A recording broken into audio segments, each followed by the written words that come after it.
Bom, tá aqui meu convidado do programa de hoje, o nosso convidado, né? Porque vem ao programa não para falar comigo, mas para falar com a audiência. Advogado Márcio Nogueira, agora presidente da OAB Seccional Rondônia. Boa tarde, satisfação. Parabéns pela eleição. Com a graça de Deus e a confiança da advocacia rondoniense, presidente eleito da OAB de Rondônia. Muitos desafios pela frente, serão 3 anos de muitas batalhas. Mas muito grato, muito feliz com a confiança que a advocacia de Rondônia nos deu. Até é bom fazer essa correção, né? Presidente eleito porque a posse ainda não houve. Isso. Já está definido quando será? O presidente Elton Assis, ele segue no exercício do mandato até o encerramento que acontece no dia 31 de dezembro desse ano. Virou a madrugada, à 00:01, oficialmente começa o exercício do nosso mandato, e a Ordem tem uma tradição de fazer aquela posse mais solene, festiva, em fevereiro.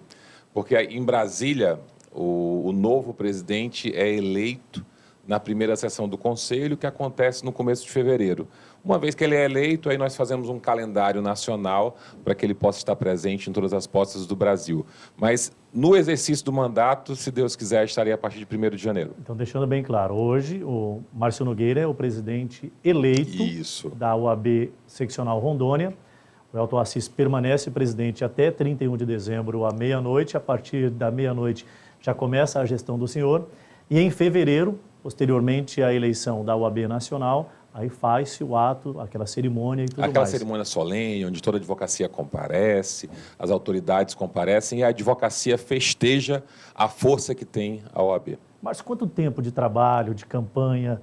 Foi uma jornada bem intensa, né? Não só esse momento em que você oficializou a campanha e que começou, né, propriamente dito, com os padrões que dão condições acerca da sua candidatura, mas é um trabalho, um projeto, acredito que de vida. Ou surgiu do nada? Falou, eu quero ser presidente da Ordem. Você sabe que entrar na Ordem, servir a Ordem, surgiu meio que do nada.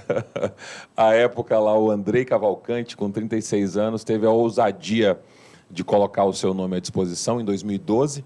E eu tinha amizade com o Andrei, ele me convidou, Márcio, você não topa aqui ser conselheiro? Eu disse que sim no dia, mas, sinceramente, assim, não tinha dimensão do que aquilo representava. Então, já são 9 anos. Isso foi no entusiasmo da nova jornada, a qual ele já estava engajado, né, eleito presidente da Ordem. E é uma jornada em que, cada vez mais, eu me apaixono pelo fazer ordem, pelo servir. Então, eu comecei como conselheiro seccional, fui conselheiro 3 anos com o Andrei, ele me confiou algumas relatorias muito importantes ao longo desses 3 anos. Eu pude atuar em questões bem importantes da advocacia. Ele, então, me convidou, quando foi a reeleição, a ser candidato a secretário-geral na chapa dele, o que para mim também foi uma novidade. O Andrei tem essa coisa de enxergar na gente o que nem a gente sabe que é capaz. Então, me convidou para ser secretário-geral em 2015, foi a eleição. Ganhamos a eleição, exerci um mandato de 3 anos de secretário-geral, muito focado em fazer a digitalização da Ordem, a Ordem deixar de usar papel e passar a usar o processo eletrônico. Isso acabou me credenciando a ser convidado pelo presidente Elton Assis a seguir na Secretaria-Geral, quando ele foi candidato em 2018, não é isso? 2018, pronto. Quando ele foi candidato em 2018, ele me convidou para continuar na Secretaria-Geral, ganhamos a eleição, e assim que ele foi eleito, o primeiro ato dele foi me nomear também para presidir a Comissão de Defesa de Prerrogativas. Então, nos últimos 3 anos, eu tenho sido secretário-geral da OAB, e por 2 anos também eu fui presidente da Comissão de Defesa de Prerrogativas. Então, é uma história, na verdade... Você constituiu carreira dentro da instituição, desde 2012, participando de forma, muitas das vezes, direta, mas constantemente indireta, da gestão majoritária da casa. Sem dúvida, e sempre servindo, tendo o meu serviço, a minha dedicação à Ordem reconhecida, com convites para missões maiores. Eu tenho muito orgulho disso porque demonstra o tanto que eu tenho me dedicado à Ordem. Então, não é uma história que começa ontem, não é uma história que começa esse ano, é uma história já de 9 anos de vida dedicada à Ordem. Eu me encontrei fazendo isso, eu amo, me realizo fazendo a defesa da advocacia, me realizo trabalhando para levar a Ordem, realmente me encontrei nesse ofício de fazer o OAB. Agora, como diria, né, o nosso grande narrador de futebol, Galvão Bueno, haja coração, porque foi muito acirrada, Márcio. O Rai, se tiver, coloca pra gente algumas das imagens ali, onde o pessoal estava na torcida, aquele momento prévio lá da apuração dos votos. São aquelas outras, o Rai, que o pessoal está na área externa lá, né, e naquela torcida. Só que o Márcio foi muito acirrado desde o início da apuração, né? Em alguns momentos, a doutora Zênia, que era a outra candidata, esteve à frente, né? Durante o processo de apuração. E assim, você já tinha passado por uma experiência com tanto tamanha pressão. É claro que o processo como um todo é complicado, mas chega no momento da apuração e tão acirrado assim. Diga pra gente, como é que foi? Você sabe que eu faço advocacia eleitoral já há 17 anos. Então, eu achava que eu estava acostumado a isso, né? Há 17 anos eu coordeno o jurídico de campanhas eleitorais. Mas nada, absolutamente nada se compara a ser o candidato. Viver aquilo na pele. Né? Isso, eu passei a respeitar muito mais os meus clientes. A partir da experiência. Eu acho até que eu não os valorizava o tanto que eles mereciam. Agora eu sei o quanto é difícil você colocar o seu nome à disposição e se manter firme do começo ao fim, com tantas dificuldades, com tantos obstáculos. E eu tenho dito, e é de coração mesmo, eu orava a Deus com muita força, pedindo a Ele que vencesse o que fosse melhor para a advocacia, pedindo a Ele que ao menos um votinho de diferença me fosse dado. Ele foi tão generoso que Ele me deu mais. Então, eu só tenho a agradecer. Foram momentos de muita tensão, de fato, a expectativa ali fora para o resultado final. Será que foi uma premonição, Márcio, de alguma coisa de título? Que vejam, verde... Você é palmeirense ou não? Não. Eu queria mandar um abraço ao meu amigo Rai, que é flamenguista, e aí a gente vê, parecia que era já a galera do Palmeiras comemorando aí. E eu não sou palmeirense, olha lá que eu tenho as minhas controvérsias. Mas não podia perder o gancho aqui, cara, porque os flamenguistas, vou te contar, mas esquece, tudo bem. E aí, Márcio, passado esse processo, uma outra coisa que eu gostaria de entender, e de pronto aqui também, no meu ponto de vista, tecer elogios para a doutora Zênia, né? Foi uma campanha muito acirrada. Isso prova que temos outra grande liderança no segmento, sem dúvida, que já tem uma trajetória, o qual também o doutor Hélio já presidiu a casa e que nesse momento apoiava a sua esposa, evidentemente. E agora desface o palanque. Vamos trazer aqui para a linguagem popular dos pleitos eleitorais convencionais. Hoje, você eleito tem a sua política, né, de implementação, de segmento com as diretrizes e também colocar ali outros pontos, embora você já fazia parte do processo, mas não tinha a caneta final. Hoje, de repente, você traz um olhar um pouco diferente. E a doutora Zênia, que também se torna uma grande liderança e muito provavelmente pode ser candidata ou não sei também, não cheguei a conversar com ela depois das eleições, no próximo triênio. Como é que ficam as conversas? Como é que fica o diálogo entre esses dois grupos? Eu primeiro faço aqui um reconhecimento. É uma jornada, de fato, muito desafiadora. E ela se dispôs a percorrer essa jornada colocando o nome dela. Então, fica aqui o meu reconhecimento à força que ela demonstrou. E com o resultado da eleição, acabou. Eu digo que durante o processo eleitoral, nós focamos em diferenças. É preciso nós demonstrarmos à advocacia a diferença que existe e que nos qualifica a ser o eleito. Né? Terminado o processo eleitoral, agora é focar no que nos une. Isso acho que fortalece até. Eu até esqueci de dizer que foi uma eleição muito democrática. Sim. Né? E esse posicionamento dos pensamentos divergentes é o que fortalece esse regime, o qual o país hoje se submete e que a ordem também implementou na sua forma do pleito. Né? Foi uma grande demonstração da força da ordem e foi uma grande festa democrática da advocacia. De fato, acho que nós temos que olhar para esse momento como um momento de orgulho na história da OAB. E o foco agora é a união. Todo o meu esforço está na construção de união para que nós enfrentemos juntos os grandes desafios que nós teremos nos próximos 3 anos. Desafios gigantescos. Do ponto de vista da advocacia, o sistema de justiça está sendo reconstruído, está sendo reinventado no pós-pandemia, com tudo que a tecnologia tem feito com as nossas vidas. E já está em curso, já está acontecendo uma reinvenção, uma remodelação do sistema de justiça. E nessa remodelação, há quem defenda que o espaço da advocacia é menor. Há quem defenda que o cidadão resolve diretamente os seus direitos sem precisar da advocacia. E essa é uma grande batalha que nós vamos empreender. Assegurar direitos por inteiro é papel da advocacia. O cidadão que não conta com o advogado na defesa dos seus direitos, ele não usufrui a plenitude dos seus direitos.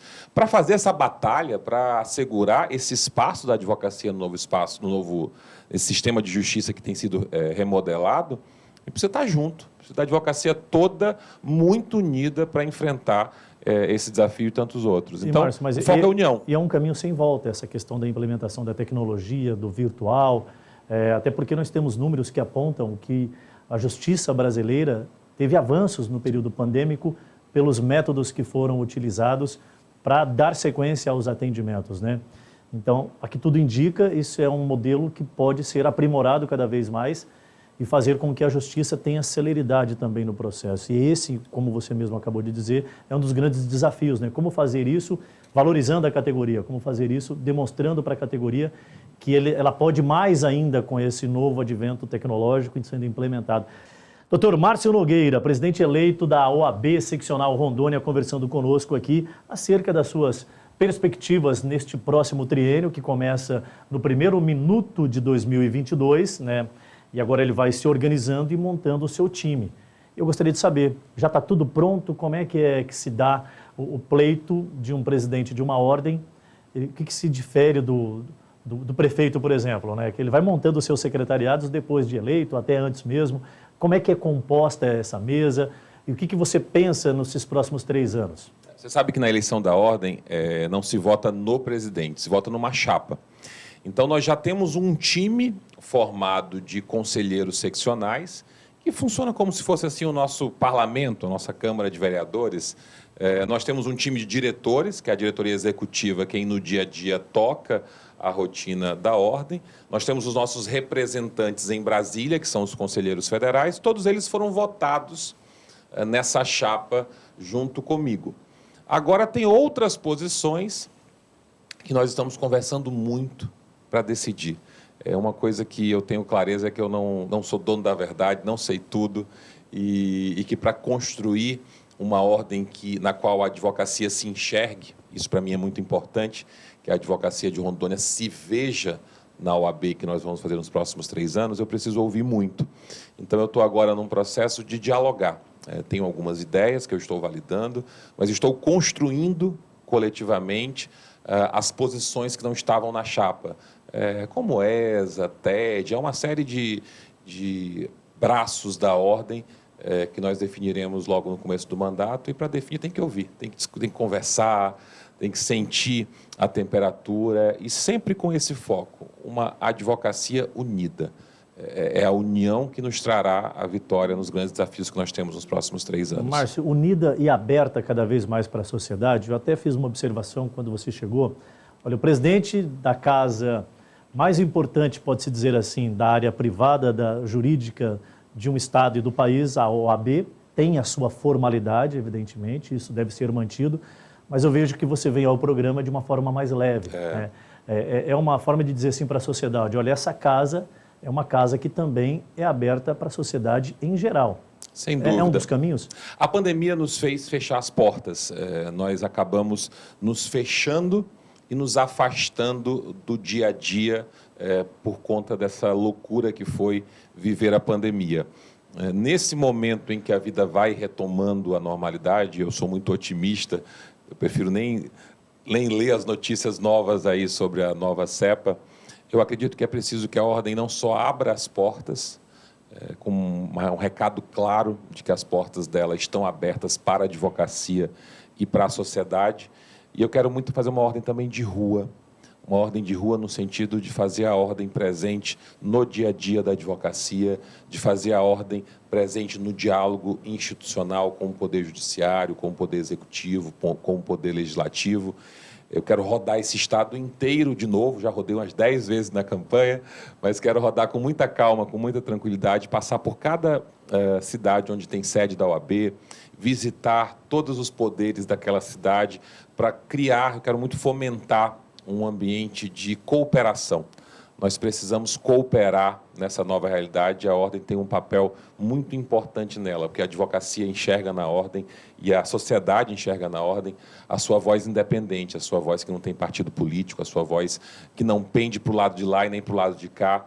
Então, a ordem no pós-pandemia vai ser uma ordem que está de portas abertas e que se movimenta, que está próximo dos acontecimentos. Qual é a sua avaliação acerca da participação efetiva da ordem no sistema? O que eu quero dizer com isso? A ordem não é um poder constituído, né, dentro do contexto, mas está diretamente ligado. Então, nós temos o executivo, né, o legislativo e o judiciário, em todas as esferas, tanto no município, estado e federação.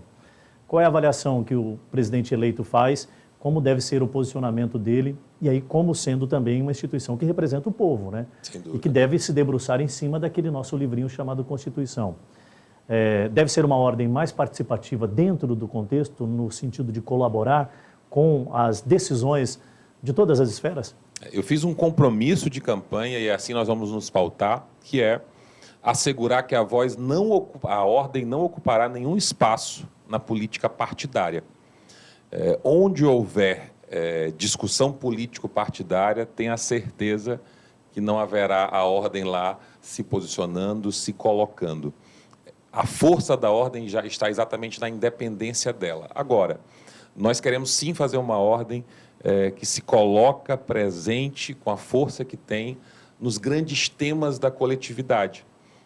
Nós temos grandes questões que vão ser enfrentadas nos próximos 3 anos e a sociedade espera que a ordem se posicione e dê a sua contribuição como voz independente da sociedade. E nós pretendemos cumprir esse papel, uma ordem que se coloca, que se posiciona, que é essa voz independente. Achei muito contundente, não interferindo, não tentando se posicionar, né, entre A ou B, mas sim estando ali como um sustentáculo, propriamente dito, da sociedade, em uma instituição que é constituída, evidentemente, por juristas, por pessoas que vivem de estudar a Constituição e o direito e dever também do Nós cidadão. tivemos uma espécie de sabatina na campanha e um dos participantes da sabatina me perguntou sobre a ordem fazer política. E eu respondi muito claramente que a ordem faz política. É muito importante que a ordem faça política. O que ela não pode fazer é política partidária.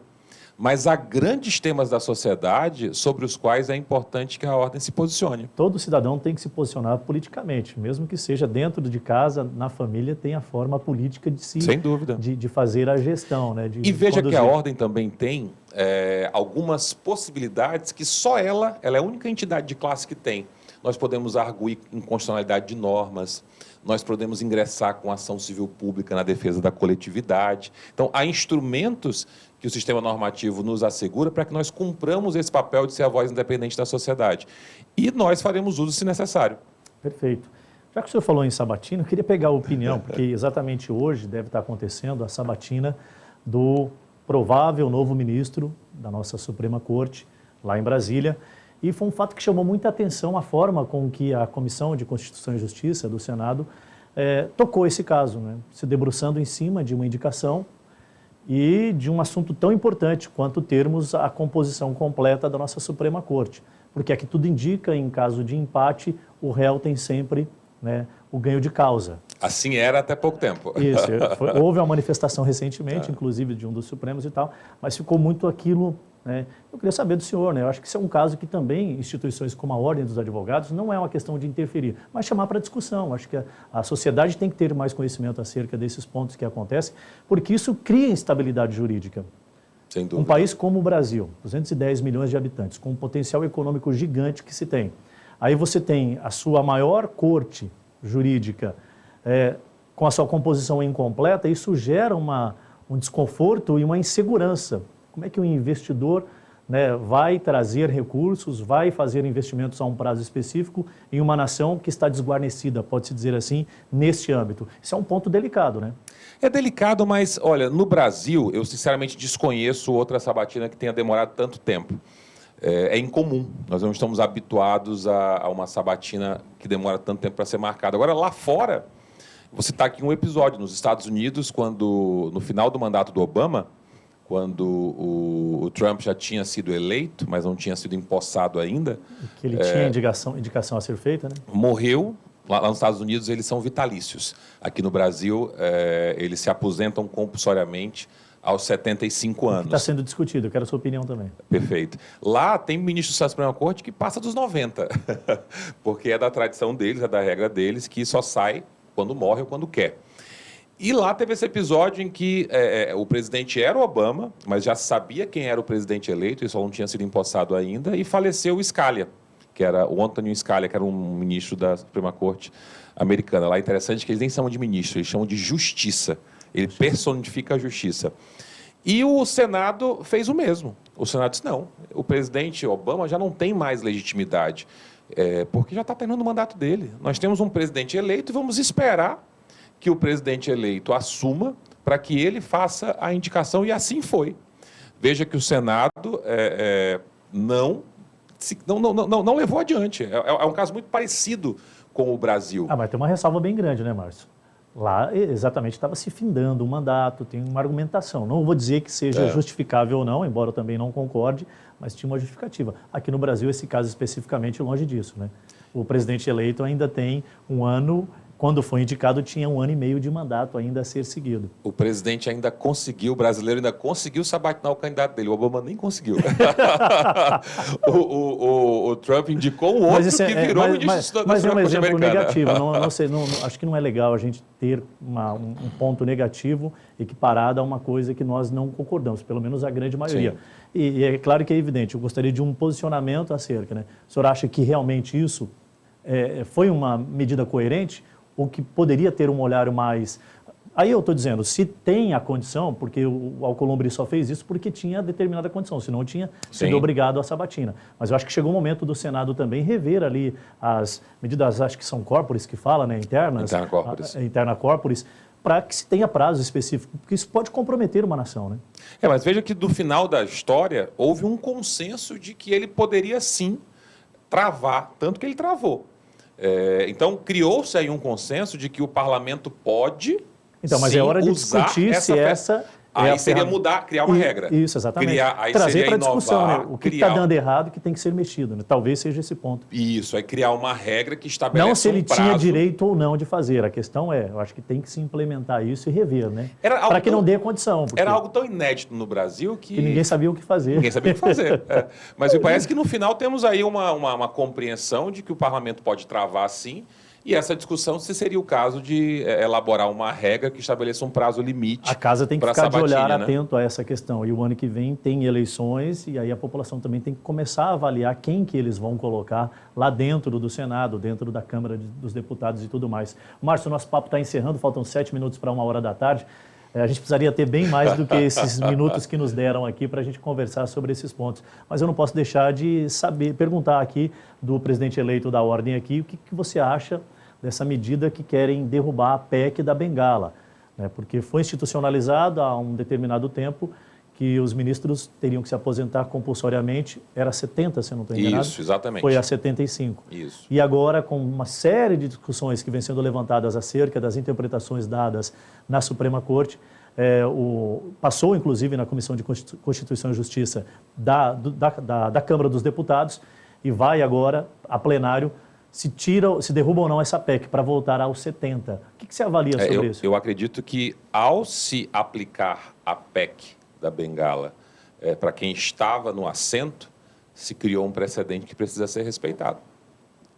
Porque eu já vi uma manifestação de que violaria a harmonia entre os poderes nós voltarmos à idade de 70 anos e aplicar agora para quem está ocupando cargo na corte, né? Eu não vi essa discussão lá atrás. E eu tenho a impressão que, ao se aplicar lá atrás, se criou esse precedente que...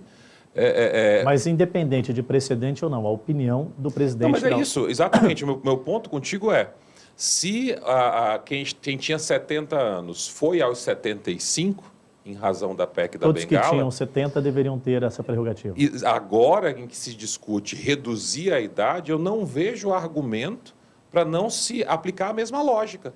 Aplicou lá, tem que aplicar aqui também.